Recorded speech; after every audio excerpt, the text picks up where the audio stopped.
अस्सलामुअलैकुम dear students, this is Wadood Khan. और आज की वीडियो में हम पढ़ेंगे वर्ब एंड इट्स टाइप्स। इससे पहले वाले वीडियो में मैंने आपको एजेक्टिव पढ़ाया था और एजेक्टिव के तकरीबन 10 टाइप्स पढ़ाए थे डिटेल के साथ, और आपको ये भी बताया था कि एग्ज़ाम में किस तरह से आप एजेक्टिव पे एमसीक्यूज आ सकते हैं। तो आज की वीडियो में हम वर्ब और उसकी जो टाइप्स है उसको डिटेल के साथ पढ़ने वाले हैं। तो चलो शुरू करते हैं वर्ब को। सबसे पहले हम वर्ब की डिफिनीशन को देखते हैं। वर्ब की अगर हम डिफिनीशन को देखते हैं तो वर्ब को हम इस तरह से डिफाइन करते हैं। Verb is a word that shows action और स्टेट। यानी वर्ब एक ऐसा वर्ड होता है जो कोई एक्शन को जाहिर करता है या फिर स्टेट। ठीक है। एक्शन का तो आपको पता होगा, एक्शन फॉर एग्जांपल आप कोई भी एक्शन करते हो तो जो एक्शन वर्ड होता है वो वर्ब होता है, लेकिन इसके साथ साथ ये स्टेट को भी जाहिर करता है। अब ज़रा मैं आपको ये डिफिनीशन समझाता हूँ थ्रू एग्जांपल। एग्जांपल के ज़रिए से जो है ना हम वर्ब की डिफिनीशन को समझेंगे। ठीक है। वर्ब जो है ना हमें क्या बताता है, एक्शन के बारे में बताता है कि जो सब्जेक्ट है, यानी वर्ब क्या बताता है, एक्शन, शोज एक्शन और स्टेट। सबसे पहले अगर हम एक्शन को देख लेते हैं तो वर्ब हमें ये बताता है कि जो सब्जेक्ट है वो क्या कर रहा है। ठीक है, या सब्जेक्ट है क्या। ठीक है। एक्शन जो है ना मोस्टली जो सब्जेक्ट होते हैं, कुछ सेंटेंसेस में मैंने आपको पढ़ाए थे कि वो एक्शन परफॉर्म करने वाला होता है। तो जो वर्ब होता है वो हमें सब्जेक्ट के बारे में बताता है कि सब्जेक्ट कुछ क्या कर रहा है। ठीक है। अच्छा, इन सेंटेंसेस के ज़रिए से हम ज़रा वर्ब को समझते हैं। पहला पहला हमारे पास एग्जाम्पल है, असलम इज़ प्लेइंग क्रिकेट। तो यहाँ पे अगर हम देख लेते हैं तो हमारे पास जो एक्शन है वो क्या हो रहा है, असलम क्रिकेट खेल रहा है। यानी असलम कुछ कर रहा है, ये असलम हमारा क्या है, सब्जेक्ट है। अब असलम जो काम कर रहा है वो कौन सा वर्ड हमें बता रहा है असलम के बारे में, कि असलम कोई एक्शन कर रहा है। वो क्या, जो प्लेइंग है वो हमें असलम के बारे में बता रहा है कि असलम जो है यानी जो सब्जेक्ट है वो कुछ कर रहा है। तो प्लेइंग जो है ना हमारा क्या हो गया, वर्ब हो गया, क्योंकि ये सब्जेक्ट जो एक्शन कर रहा है उसको वो बता रहे हैं हमें। ठीक है। दूसरा सेंटेंस है हमारे पास, आई एट 3 मैंगोज। यहाँ पे अगर हम देख लेते हैं तो आई हमारे पास सब्जेक्ट है, और आई के बारे में कौन किसने बताया है, एट ने हमें बताया है। एट जो है ना हमारे पास एट ई वर्ब, ईट की जो सेकेंड फॉर्म होती है, पास्ट फॉर्म, उसको हम कहते हैं एट। ठीक है। तो इस जुमले का मतलब होता है मैंने 3 आम खाए। ईट का मतलब होता है खाना, एट का मतलब होता है खा लिया, यानी पास्ट फॉर्म में, यानी जो ज़माना गुजर चुका है। ठीक है। तो यहाँ पे एक्शन वर्ड है एट। जी हमें सब्जेक्ट के बारे में इसने बताया कि सब्जेक्ट ने क्या किया है, 3 आम खा लिए। ठीक है। तो एट जो है ना हमारे पास क्या है, वर्ब है। तीसरा एग्जांपल अगर हम देखते हैं, द टीचर पनिश्ड मी। तो यहाँ पे हमारा वर्ब कौन सा है, पनिश्ड। ये वर्ब है क्योंकि ये हमें बता रहा है टीचर के एक्शन के बारे में कि टीचर ने क्या किया है, जो कि हमारा सब्जेक्ट है। टीचर ने एक एक्शन किया है, कौन सा एक्शन किया है, पनिशिंग का, यानी उसने मुझे सज़ा दी। ठीक है। तो ये वर्ब है हमारा। अच्छा, दूसरा अगर हम फोर्थ एग्जांपल अगर हम देख लेते हैं, he is thinking about me. वो मेरे बारे में सोच रहा है। तो यहाँ पे थिंकिंग जो है ये वर्ब है, और ये हमें बता रहा है कि सब्जेक्ट क्या कर रहा है, सब्जेक्ट सोच रहा है। अच्छा, यहाँ पे आप थोड़ा सा इसमें आपको फ़र्क नज़र आएगा। जो पहले 3 जुमले थे उसमें जो एक्शन था वो फिजिकल था, लेकिन यहाँ पे अगर आप देख लेते हैं ना, थिंकिंग, सोचना, तो ये एक एक्शन तो है, बट ये फिजिकल एक्शन नहीं है। ये कौन सा एक्शन है, मेंटल एक्शन है। ठीक है। तो एक्शन 2 तरह के होते हैं, फिजिकल एक्शन भी होते हैं, मेंटल एक्शन भी होते हैं। यानी अगर आप सोचते हैं या ऐसा कोई काम करते हैं जिसमें आपका माइंड इन्वॉल्व हो, जिसमें आपके फिजिकल ऑर्गन्स इन्वॉल्व ना हो, तो वो हमारे पास फिजिकल एक्शन होते हैं। तो जो फिजिकल एक्शन होते हैं वो भी हमारे पास वर्ब की कैटेगरी में आते हैं। तो थिंकिंग भी हमारे पास वर्ब है, और ये मेंटल एक्शन को डिस्क्राइब कर रहा है। ठीक है। तो एक्शन जो है ना हमारे पास 2 तरह के होते हैं, फिजिकल एक्शन, जिस तरह प्लेइंग, आप अपने बॉडी के फिजिकल ऑर्गन को इस्तेमाल करते हो इस एक्शन में, तो ये फिजिकल एक्शन है। एट खाना, ये भी फिजिकल एक्शन है। पनिश, पनिशिंग में भी आप फिजिकली एक्शन कर रहे होते हो, ठीक है। लेकिन जो थिंकिंग है ये क्या है, मेंटल एक्शन है, ठीक है। अच्छा, पांचवा सेंटेंस है हमारे पास, Aamir is reading a book. Reading जो है यहाँ पे वर्ब है, ठीक है। लेकिन क्या ये फिजिकल एक्शन है या मेंटल एक्शन है? रीडिंग जो है ना, इसमें कोई आपका माइंड इन्वॉल्व होता है, तो इसलिए हम इसको कहते हैं कि मेंटल एक्शन, तो ये भी हमारे पास वर्ब है, ठीक है। अच्छा, छठा एग्जाम्पल अगर हम देखते हैं, आमिर सीम्स हैप्पी। तो यहाँ पे जो है ना, आमिर के बारे में कौन इंफॉर्मेशन दे रहे हैं? सीम्स। तो सीम्स हमारा वर्ब है जो कि हमें आमिर के हालत के बारे में बता रहा है, आमिर के हालत के बारे में।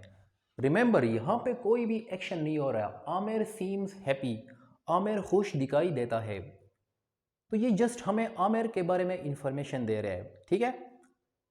तो जिस तरह हमने डिफिनीशन में पढ़ा था कि वर्ब एक ऐसा वर्ड होता है जो एक्शन को भी जाहिर करता है, लेकिन सब्जेक्ट की क्या कर रहा है। दूसरा, हमें सब्जेक्ट की जो स्टेट होती है कि वो सब्जेक्ट किस हालत में है, उसके बारे में हमें भी इंफॉर्मेशन देते हैं। तो यहाँ पे सीम जो है, ये हमें आमिर का जो स्टेट है कि वो किस हालत में है, वो खुशी की हालत में है, ठीक है। तो वो उसका स्टेट बता रहा है, ठीक है। तो ये भी वर्ब है, सीम। सातवां हमारे पास एग्जाम्पल है, उसवा लुक्स ब्यूटीफुल। यहाँ पे अगर हम देखते हैं तो लुक्स जो है ना, हमारा वर्ब है। इसका ट्रांसलेशन बनेगा कि उसवा जो है ना, वो खूबसूरत दिखती है। तो इसमें कोई एक्शन नहीं हो रहा, ठीक है। ना फिजिकल एक्शन हो रहा है, ना मेंटल एक्शन हो रहा है, बट इट जस्ट, ये जो लुक्स है, ये वर्ब है, ये हमें उसवा का जो है ना स्टेट बताता है, ठीक है। कि उसवा के स्टेट में है वो, यानी वो खूबसूरत नज़र आती है, ठीक है। अच्छा, इसके बाद अगर हम देखते हैं, आमिर इज़ माई ब्रदर। तो यहाँ पे अगर हम देख लेते हैं, एक हमारा है आमिर, जो हमारा सब्जेक्ट है, इज़ माई ब्रदर। इज़ जो है ना हमारे पास वर्ब है, माई ब्रदर जो है ये हमारे पास ऑब्जेक्ट है। तो इस सेंटेंस में अगर हम देख लेते हैं, तो आमिर इज़ माई ब्रदर, यहाँ पे भी कोई एक्शन नहीं हो रहा। यहाँ पे जो इज़ है वर्ब, ये आमिर और माई ब्रदर को क्या कर रहा है, कनेक्ट कर रहा है। तो इसलिए इसको कहते हैं लिंकिंग वर्ब, ठीक है। जो सब्जेक्ट और ऑब्जेक्ट को आपस में लिंक करता है, उसको हम लिंकिंग वर्ब कहते हैं, ठीक है। और एग्जाम्पल है हमारे पास, आई एम हैप्पी, ठीक है। यहाँ पे अगर हम देख लेते हैं, आई हमारा सब्जेक्ट है, एम हमारा क्या है, वर्ब है, हैप्पी हमारा क्या है, एडजेक्टिव है। तो यहाँ पे अगर हम देख लेते हैं ना, आई एम हैप्पी, मैं खुश हूँ, कोई एक्शन हो रहा है? नहीं हो रहा है एक्शन। तो यहाँ पे जो एम है, ये क्या बता रहा है, सब्जेक्ट का जो स्टेट है, स्टेट ऑफ हैप्पीनेस, उसके बारे में बता रहा है कि आई जो है, यानी मैं जो है ना, वो खुश हूँ। या दूसरे अल्फाज में आप ये कह सकते हो कि ये आई और हैप्पी को आपस में क्या कर रहा है, लिंक कर रहा है। तो ये भी हम कह सकते हैं कि ये नॉन एक्शन वर्ब है, या इसको हम कहते हैं स्टेट, ठीक है।